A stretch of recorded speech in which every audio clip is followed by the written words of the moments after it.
ನಿಮ್ಮ ಹೆಸರು ರೀ? ಹನುಮರೆ ಊರು ಊರು ಮುಂಡವಾಡ ರೀ, ತಾಲೂಕು ರೀ? ತಾಲೂಕು ಮುಂಡ್ರಿಗಿ ರೀ, ಗದಗ ಜಿಲ್ಲಾ ರೀ. ಗದಗಿಲ್ಲ. ಇದು ಎಷ್ಟು ತಿಂಗಳದ್ದಿದೆ ಬೆಳೆ? ಇದು 4 ತಿಂಗಳದ್ದು ಐತಿ ಸರ್.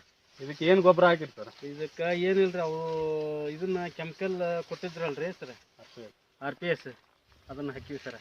ಬರೀ ಇದಕ್ಕೆ RPS ಶುಗರ್ ಕೇನ್ ಕಿಟ್ ಅಂತ ಬರುತ್ತಲ್ರಿ, ಅದಕ್ಕೆ ಅದನ್ನ ಕಿಟ್ ಅಷ್ಟ ಹಾಕಿದ್ರಿ? ಕಿಟ್ ಅಷ್ಟ ಹಾಕಿವ್ರಿ. ಗೊಬ್ಬರ ಏನಾರು ಹಾಕಿರೇನ್ರಿ? ಇಲ್ರಿ, ಗೊಬ್ಬರ ಹಾಕಿವಿ. ಗೊಬ್ಬರ ಏನು ಒಂದು ಕಾಳು ಗೊಬ್ಬರ ಹಾಕಿಲ್ಲ, ಬರೀ RPS 76 ಏನ್ ಕಿಟ್ ಕೊಟ್ಟಿತ್ತು ಅದಷ್ಟ. ಅದ್ರಾಗ ಎಷ್ಟು ಸಲ ಸ್ಪ್ರೇ ಮಾಡಿರಿ? 2 ಸಲ ಮಾಡೀವ್ರಿ. 2 ಸಲ ಮಾಡಿರಿ. ಬರೀ 2 ಸಲ ಮಾಡಿದ್ದಕ್ಕೆ ನಿಮ್ಗ ಇಷ್ಟು ಇಳುವರಿ ಇದು ಬೆಳವಣಿಗೆ ಕಂಡೈತಿ. ನಿಮ್ಗೆ ಏನ್ ಅನ್ಸುತ್ತೆ ಸರ್ ಇದು RPS ಹೊಡಿದ್ರಿಂದ? ನಿಮ್ಗ ಏನ್ ಅನ್ಸುತ್ತೆ? ವಾಸ ಸಲದಕ್ಕೂ ಈ ಸಲದಕ್ಕೂ ಏನ್ ವ್ಯತ್ಯಾಸ? ಗಂಟಿನೂ ಹೊಡಿತೈತಿ ಸರ್, ಬೆಳೆನೂ ಸ್ವಲ್ಪ ದಿಪ್ಪುನು ಬರುತ್ತೆ ಸರ್.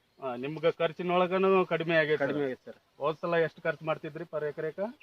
ಎಕರೆಕ ಭಾಳ ಅಂದ್ರೆ ಒಂದು 6 ರಿಂದ 9 ಚೀಲ ಗೊಬ್ಬರ ಖರ್ಚು ಮಾಡಿದ್ವಿ. 9 ಚೀಲ ಅಂದ್ರೆ 18,000, ಈಗಿನ ಲೆಕ್ಕ 18,000 ರೂಪಾಯಿ ಪರ್ ಎಕರೆ ಖರ್ಚಾಗತ್ತೆ. ಹೌದ್ರಿ, ಹೌದು. ಇದು ಬರೀ ನಿಮ್ಗೆ 8,500 ರೂಪಾಯಿದಾಗ ಒಂದು ಇಳುವರಿ ಬಂದ್ಬಿಡುತ್ತೆ ಒಂದು ಎಕರೆಗೆ. ಎಷ್ಟು ನಿರೀಕ್ಷೆ ಮಾಡ್ಕೊಂಡಿದ್ರಿ ಇದ್ರಾಗ?